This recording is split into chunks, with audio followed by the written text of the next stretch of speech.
Saksakallan gunarnavasya Vande Guru Sri Charanarabindam.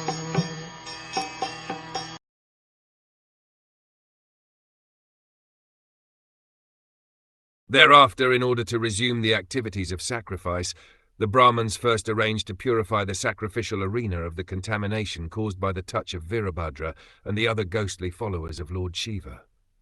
Then they arranged to offer into the fire the oblations known as Puradasha. Lord Shiva's followers and devotees, headed by Virabhadra, are known as Viras, and they are ghostly demons. Not only did they pollute the entire sacrificial arena by their very presence, but they disturbed the whole situation by passing stool and urine.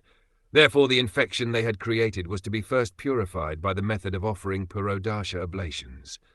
A Vishnu yajna, or an offering to Lord Vishnu, cannot be performed uncleanly. To offer anything in an unclean state is called a sevaparada. The worship of the Vishnu deity in the temple is also Vishnu yajna.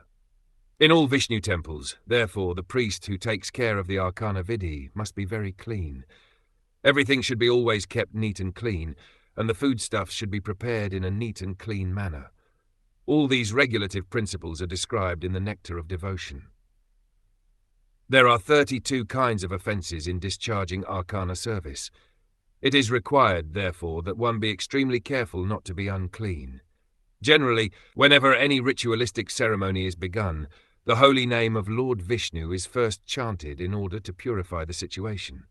Whether one is in a pure or impure condition, internally or externally, if one chants or even remembers the holy name of the Supreme Personality of Godhead Vishnu, one immediately becomes purified. The Yajna arena was desecrated by the presence of Lord Shiva's followers, headed by Virabhadra, and therefore the entire arena had to be sanctified.